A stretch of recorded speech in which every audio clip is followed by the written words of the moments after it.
So today we're going to be discussing different strategies of rehearsing Macbeth by Verdi on the trumpet. So something important to realize about this is that phrasing is very important. And if you're taking this to an audition, it's very lyrical, and uh, the judges are going to pay big attention to these things. So you have these long phrases, it's not short phrases, and you're going to have peaks, various peaks throughout the piece, and um, with every gradual rise and fall, it's going to lead to these different peaks. So you start out at a piano at the very beginning, and it says you're going to be slowly crescendoing, and a couple measures later, you have a decrescendo, back down, but you're still going to be a little bit louder than how you started. And the first kind of peak you have is right at measure 9. You're going to be crescendoing to the downbeat of measure 9, decrescendoing a little bit, but I think it really leads to measure 17. That's going to be the biggest peak of this entire piece. And I think a good way to practice this is kind of practice in increments, practicing the different dynamics, so you can show those judges the dynamic contrast. It's a very important thing in phrasing. As this is a very lyrical piece, I think it's very important to actually sing through this because you want those notes to be as long as possible. Something I do every time I play a lyrical piece, or pretty much anything in general, I try to actually sing it.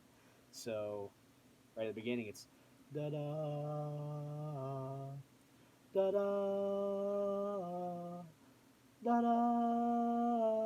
da da da da da, and you want to try to sing as much of that as possible and really think about those intervals between the notes, because something a judge will really recognize and see what sets apart the different auditionees is if they hear those intervals right.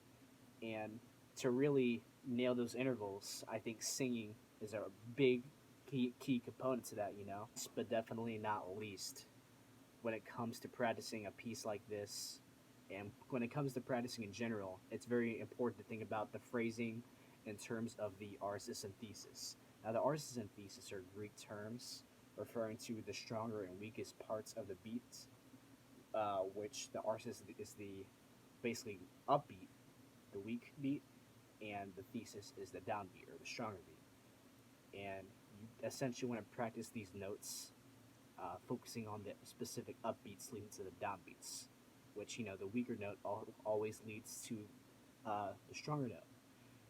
And when it comes to music, you know, the music what you want to hear, it's always going somewhere.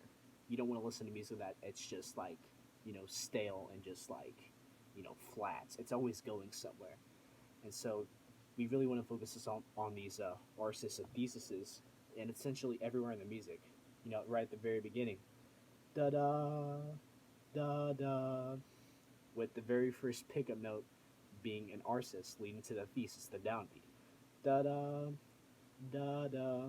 That's the way you want to practice it, and so on and so forth for the other measures. Um, Another big place is at the very end, the measure before the end. ba da da da ba da da da ba da da da ba ba ba ba ba. Right there, you might want to practice that like ba ba da ba da ba da ba da ba da ba da ba da ba da ba da. That's a way that you might want to practice that. Essentially, leaning to each downbeat, which is strong.